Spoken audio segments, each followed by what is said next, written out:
नमस्कार दोस्तों, मैं हूं ब्रजेश दवे, आपका फ्रेंड और इकोनॉमिक्स ट्यूटर। एक बार फिर से आप सब लोगों का स्वागत है। आज हम इस चैप्टर का लास्ट टॉपिक समझेंगे, measures to reduce poverty. Chapter 5 चल रहा है पॉवर्टी, जिसमें हमने पॉवर्टी क्या है, ठीक है, पॉवर्टी के इंडिकेटर्स क्या क्या है, पॉवर्टी के कॉजेस कारण क्या क्या है, और कारण जाने बिना, रीजंस जाने बिना हम उस प्रॉब्लम को कभी भी सॉल्व नहीं कर सकते। मैंने पिछली बार आपको एक एग्जांपल देकर समझाया था। तो इसीलिए हमने कॉजेस सब जाने, हमने कॉजेस की क्या क्या कॉजेस है। अब हम लोग समझेंगे मेजर्स, कैसे उसको सॉल्व कर सकते हैं।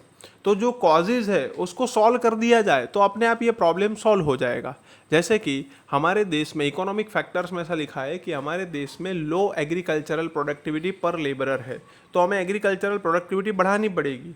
फिर स्मॉल स्केल इंडस्ट्रीज का डेवलपमेंट कम हुआ है, तो स्मॉल स्केल इंडस्ट्रीज को डेवलप करना पड़ेगा। तो ये सब चीज़ें जो कारण हैं उसके, उसको सुलझाने पड़ेंगे, तो अपने आप पॉवर्टी का प्रॉब्लम जो है वो धीरे धीरे क्या होने लगेगा, कम होने लगेगा। तो प्लानिंग पीरियड के दौरान हम लोगों ने क्या क्या ऐसे स्टेप्स उठाए, क्या क्या मेजर्स हम लोगों ने लिए जिससे पॉवर्टी का प्रॉब्लम कम हो।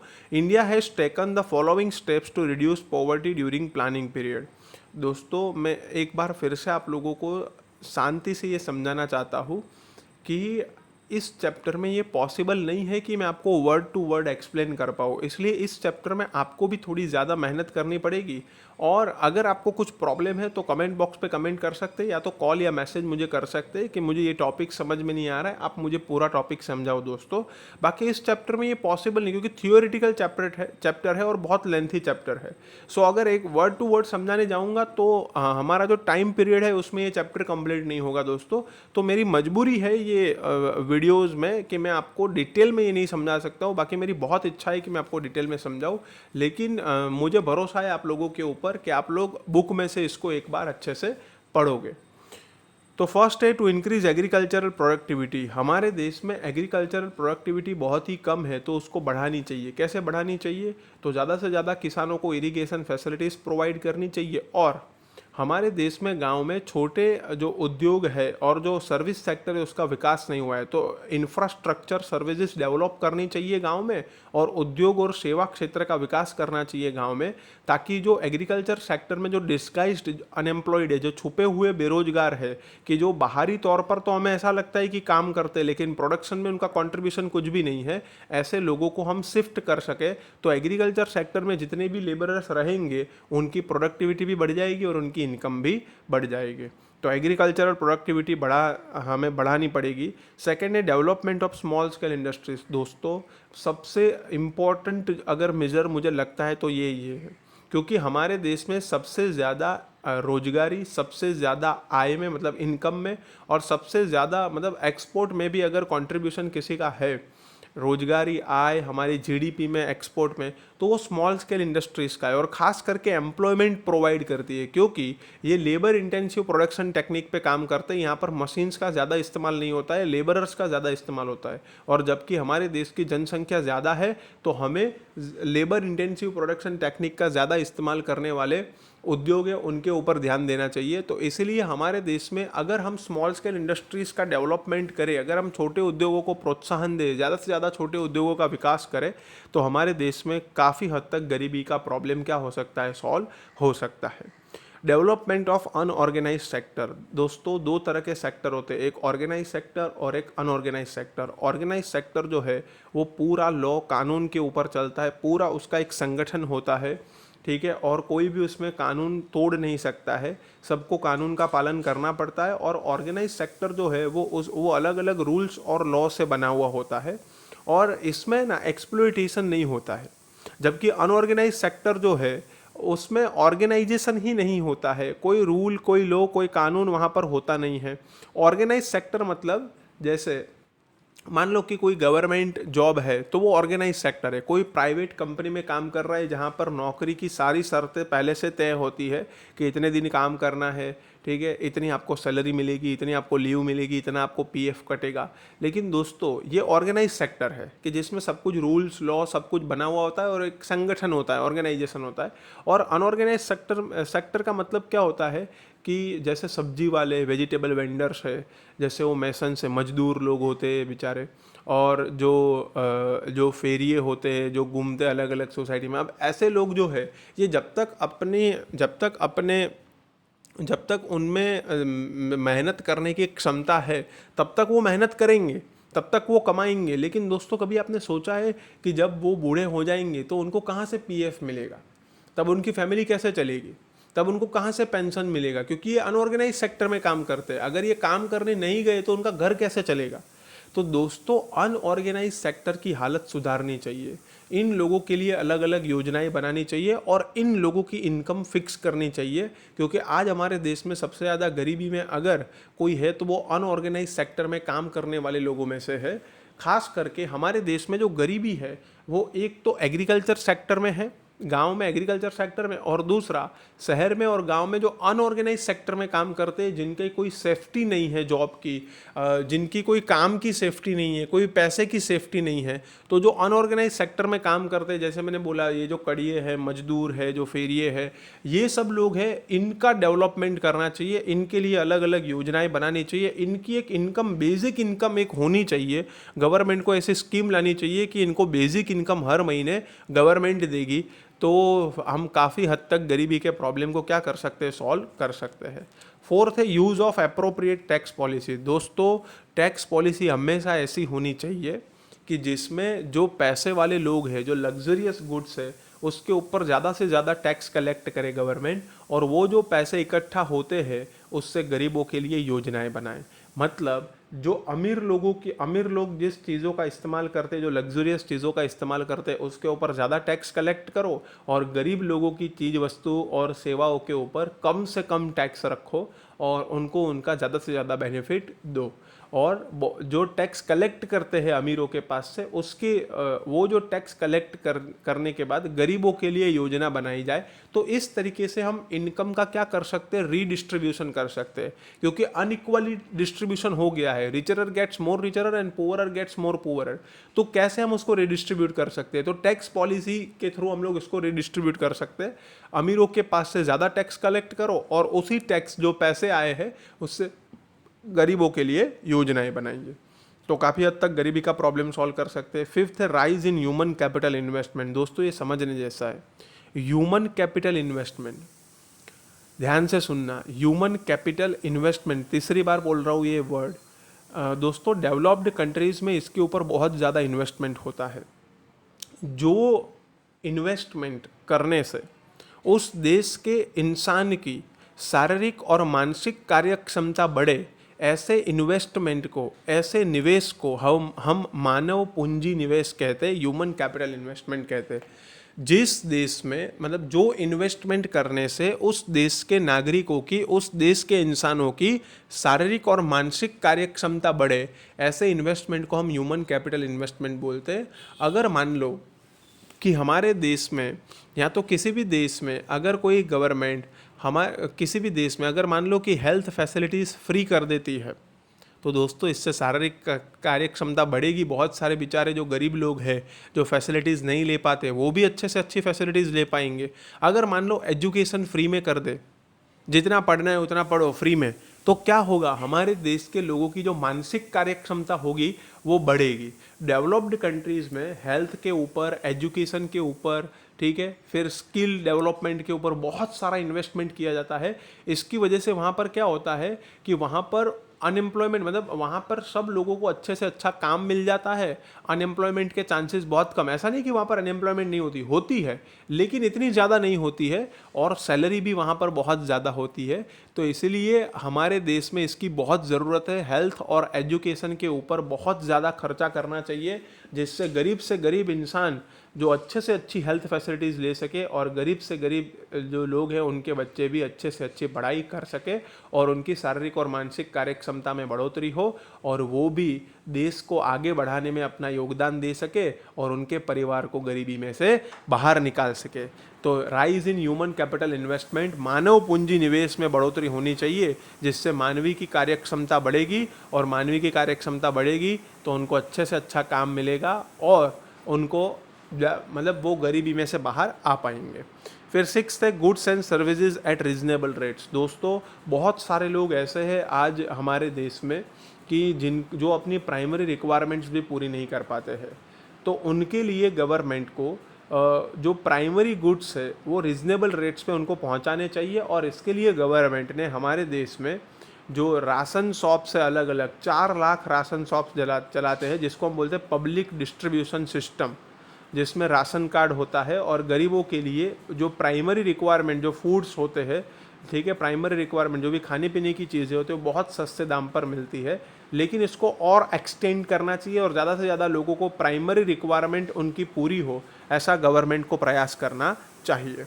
सेवन्थ है एम्प्लॉयमेंट प्रोग्राम्स। मैं ये मानता हूँ दोस्तों कि गरीबी का एक बहुत बड़ा कारण है बेरोजगारी। जब काम करने की किसी भी व्यक्ति की काम करने की इच्छा शक्ति और तैयारी है, लेकिन फिर भी उसको काम नहीं मिल रहा है एट प्रेजेंट वेज रेट, अभी मार्केट में जो भी वेज रेट चल रहा है उस वेज रेट पे व्यक्ति की काम करने की इच्छा शक्ति और तैयारी है, लेकिन फिर भी उसको काम नहीं मिल रहा है, तो ऐसे व्यक्ति को हम बेरोजगार बोलते हैं। और बेरोजगारी की स्थिति में होता क्या है दोस्तों कि वो अपने फैमिली के पीछे खर्चा तो नहीं कर पाता है, लेकिन उसका खर्चा तो होता है क्योंकि उसको अपनी लाइफ सर्वाइव करनी है, तो उसको भी खाना पीना ये सब कुछ चाहिए। तो जो बर्डनसम पॉपुलेशन है वो बढ़ जाती है, और बेरोजगारी की स्थिति में क्या होता है कि वो अपने फैमिली को भी अच्छे से चला नहीं सकता है, वो अपने भी खर्चे निकाल नहीं सकता है। और तीसरी बात ये है कि अगर कुछ समय तक बेरोजगारी नहीं मिलती है तो समाज में भी बहुत प्रॉब्लम्स होते हैं, बहुत सारे लोग अनीति के रास्ते पर चले जाते हैं, चोरी डकैती लूटपाट। तो कहने का मतलब क्या है कि एम्प्लॉयमेंट प्रोग्राम्स, रोजगार लक्ष्य कार्यक्रम जिसमें लोगों को रोजगारी मिले। तो दोस्तों ऐसे कितने तरह के प्रोग्राम्स हैं? तो 2 तरह के, एक सेल्फ एम्प्लॉयमेंट और एक वेज एम्प्लॉयमेंट। सेल्फ एम्प्लॉयमेंट में गवर्नमेंट आपको फ्री में स्किल डेवलप करके देती है, बाद में आपको जॉब ढूंढनी होती है या तो आपको कुछ ना कुछ काम स्टार्ट करना होता है। जैसे मान लो कि गवर्नमेंट आपको कंप्यूटर रिपेयरिंग का, मोबाइल रिपेयरिंग का कोर्स सिखा दे, ठीक है, गवर्नमेंट आपको स्विंग मशीन से कैसे कपड़े सिए जाते हैं वो सिखा दे, पर आपको काम खुद ढूंढना है, जिसको हम सेल्फ एम्प्लॉयमेंट बोलते हैं। और वेज एम्प्लॉयमेंट में क्या होता है कि गवर्नमेंट आपको काम भी देती है और वेजेस भी देती है, सैलरी भी देती है। तो 2 तरह के सेल्फ एम्प्लॉयमेंट प्रोग्राम्स और wage employment programmes. Self employment में सुवर्ण जयंती ग्राम स्वरोजगार योजना जो गवर्नमेंट ने बनाई, बहुत सारी स्कीम्स को इकट्ठा करके एक योजना बनाई, सुवर्ण जयंती ग्राम स्वरोजगार योजना। फिर वेज एम्प्लॉयमेंट स्कीम, फिर शहरी बेरोजगारों के लिए प्रधानमंत्री रोजगार योजना। ये सारी योजनाएं गवर्नमेंट ने समय समय पर बनाई है, लेकिन उसका इम्प्लीमेंटेशन अच्छे से होना चाहिए और ज़्यादा से ज़्यादा लोगों को अगर काम मिलेगा इस एम्प्लॉयमेंट प्रोग्राम के थ्रू तो हम लोग गरीबी को कम कर सकते हैं। फिर है हाउसिंग स्कीम्स। बहुत सारे लोग ऐसे हैं दोस्तों गांव में और शहर में कि जिनके पास रहने के लिए अच्छा मकान नहीं है, जो आज भी झुपड़पट्टियों में रहते हैं, कुछ लोग ब्रिज के नीचे रहते हैं, कुछ लोगों के पास मतलब घर ही नहीं है। तो ऐसे लोगों के लिए, ऐसे लोगों, और रोटी कपड़ा और मकान ये तो प्राइमरी रिक्वायरमेंट है, तो ये जो मकान की रिक्वायरमेंट पूरी करने के लिए गवर्नमेंट ने हाउसिंग स्कीम्स भी अनाउंस की है। राजीव गांधी आवास योजना और शहर के लिए प्रधानमंत्री आवास योजना, ये सारी योजनाएं गवर्नमेंट ने इम्प्लीमेंट की है जिससे ज़्यादा से ज़्यादा लोगों को घर मिल सके। फिर है सोशल सिक्योरिटी स्कीम, सामाजिक सलामती की योजना। मैंने बोला दोस्तों अनऑर्गेनाइज सेक्टर में काम कर रहे लोग जो है उनकी क्या सिक्योरिटी है। अगर मान लो कि कोई इंसान है, किसी की फैमिली है और वो अनऑर्गेनाइज सेक्टर में वो मजदूरी कर रहा है, हर रोज़ की मजदूरी लेके आता है, उसको इसके फैमिली को चलाता है। अगर मान लो ऐसे इंसान की डेथ हो गई तो उसकी फैमिली का क्या होगा? वो तो निराधार हो जाएंगे। तो फिर ऐसे लोगों के लिए, अनऑर्गेनाइज सेक्टर के लिए गवर्नमेंट ने बहुत सारी सामाजिक सलामती की योजनाएं स्टार्ट की है। जैसे ऐसे लोगों के लिए जो अनऑर्गेनाइज सेक्टर में काम करते हैं और जो गरीब लोग हैं, इन लोगों के लिए गवर्नमेंट ने, खास करके अनऑर्गेनाइज सेक्टर में जो काम करते हैं इनके लिए गवर्नमेंट ने, इनको लाइफ इंश्योरेंस मिले इसलिए गवर्नमेंट ने प्रधानमंत्री जीवन ज्योति बीमा योजना, जिसमें 1 साल के सिर्फ 365 रुपीज़ पे करने होते, 330 रुपीज़ पे करने होते हैं।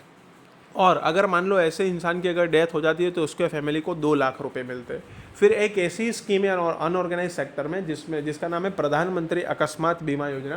Prime minister accidental insurance scheme, जिसमें अगर एक्सीडेंट से ऐसे इंसान की डेथ हो जाती है अनऑर्गेनाइज सेक्टर में काम कर रहे हैं इंसान की, तो उनको भी 2 लाख रुपए मिलते हैं और इसका सालाना प्रीमियम सिर्फ 12 रुपये होता है, मतलब 1 साल के सिर्फ 12 रुपये। इसी तरीके से अनऑर्गेनाइज सेक्टर में काम कर रहे लोग जो है, जब तक उनके मतलब जब तक उनके शरीर में जब तक उनके मतलब जब तक वो बूढ़े नहीं हो जाते तब तक वो लोग काम करते रहते, लेकिन जिस दिन बूढ़े हो गए तो उनकी फैमिली कैसे चलेगी, उनका कैसे भरण पोषण होगा। तो उसके लिए गवर्नमेंट ने एक स्कीम निकाली, अटल पेंशन स्कीम, कि जब आप काम कर रहे हो तब हर महीने 1,000 से लेकर 5,000 रुपये बैंक में जमा करो और 60 साल के बाद जब तक वो जिंदा है तब तक उनको पेंशन मिलता रहेगा। तो ये सारी जो अनऑर्गेनाइज सेक्टर के लिए ये सारी सामाजिक सलामती की योजनाएं बनाई गई है, जिससे गरीबी के प्रॉब्लम को सॉल्व कर सके। और लास्ट में बहुत ही इंपॉर्टेंट, जनधन योजना, बहुत ज़बरदस्त योजना है जनधन योजना। दोस्तों गरीबी के मूल में उसके मूल को ख़त्म करने के लिए जो योजनाएं बनाई है उसका नाम है जनधन योजना। हमारे देश में होता क्या था कि हमारे देश में गवर्नमेंट जो है वो गरीबों के लिए जब भी पैसे देती थी, जब भी कोई योजनाएं बनाती थी, तो एक डिपार्टमेंट से दूसरे डिपार्टमेंट से तीसरे डिपार्टमेंट, और ऐसे गरीबों तक पहुँचते अगर मान लो कि गवर्नमेंट 100 रुपये गरीबों के लिए देती है तो गरीबों को सिर्फ 10 रुपये ही मिलते थे। बीच में 90 रुपये ये जो बीच वाले जो गरीब है, मतलब आप समझ गए होंगे, जो डिपार्टमेंट्स वाले लोग हैं वही खा जाते थे। तो गरीब लोगों को इसका फ़ायदा नहीं मिलता था। तो इसलिए गवर्नमेंट ने क्या किया कि भाई जितनी भी सब्सिडी हम देते हैं या जितने भी गरीबों को हम जितना भी बेनिफिट देंगे ना, वो डायरेक्ट उनके बैंक अकाउंट में ही देंगे, ताकि करप्शन यहाँ पर बंद हो जाए और गरीबों को डायरेक्ट ही उसका बेनिफिट मिल जाए। और गरीब लोगों को क्या है कि पहले अगर मान लो कि वो लोग जब लोन लेने जाते थे तो वो बैंक में लोन लेने नहीं आ सकते थे। क्यों? क्योंकि बैंक में उनका अकाउंट ही नहीं था। तो वो लोग लोन लेने जाते थे अपने रिलेटिव के पास या तो ज़मींदार के पास, साहूकार के पास। तो वो लोग क्या करते थे, इनके साथ चीटिंग करते थे, बहुत बड़ा बड़ा इंटरेस्ट लेते थे, ज़मीन के कागजात ले लेते थे और ज़िंदगी भर इनको इंटरेस्ट से बाहर नहीं आने देते थे।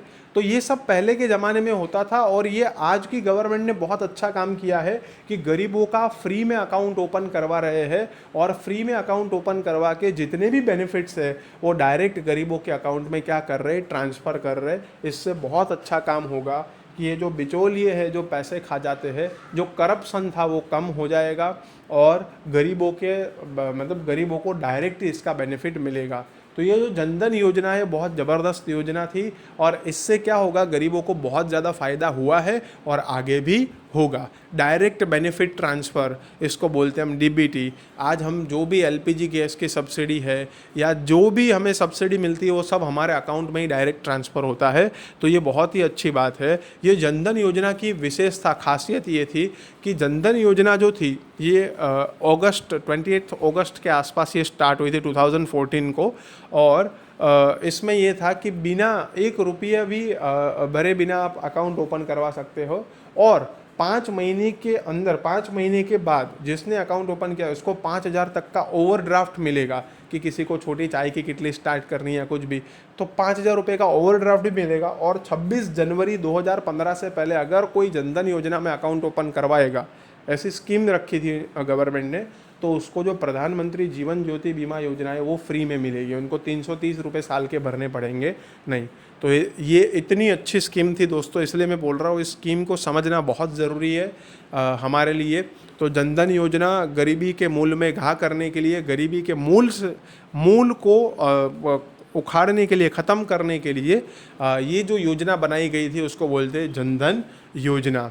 डायरेक्ट जिसमें पैसे ट्रांसफ़र होते हैं, डायरेक्ट गरीबों को बेनिफिट दिया जाता है। तो दोस्तों ये थे 10 measures to reduce the poverty. आप टेक्स्ट बुक में से अच्छे से इसको एक बार पूरा पढ़ लेना और अगर कोई भी डाउट हो तो मुझे आप बताना, मैं आप लोगों को डिटेल में वो समझाऊंगा। यहाँ पर हमारा पॉवर्टी चैप्टर ऑलमोस्ट कंप्लीट है, लेकिन अगर आपको कोई डाउट हो तो आप मुझसे पूछ सकते हो। मैं फिर से बोल रहा हूँ दोस्तों, ये पॉसिबल नहीं है कि मैं आपको वर्ड टू वर्ड ये चैप्टर समझा पाऊँ ऑनलाइन वीडियो में, लेकिन फिर भी मैं ट्राई करूँगा कि मैं आपको कुछ ऐसे स्लाइड्स बना सकता हूँ या तो कुछ ऐसे पॉइंट्स बना सकता हूँ जो आपको हेल्पफुल हो, तो मैं कंफर्म आपको हेल्प करूँगा। लेकिन अभी आपको क्या करना है, ये पूरे पॉइंट्स, पूरे टॉपिक्स आप लोगों को टेक्स्ट बुक में से पढ़ने हैं। तो दोस्तों आज के लिए हम लोग रखते हैं इतना, मिलते हैं हम लोग नेक्स्ट वीडियो नेक्स्ट लेक्चर में। तब तक के लिए जय सिया राम।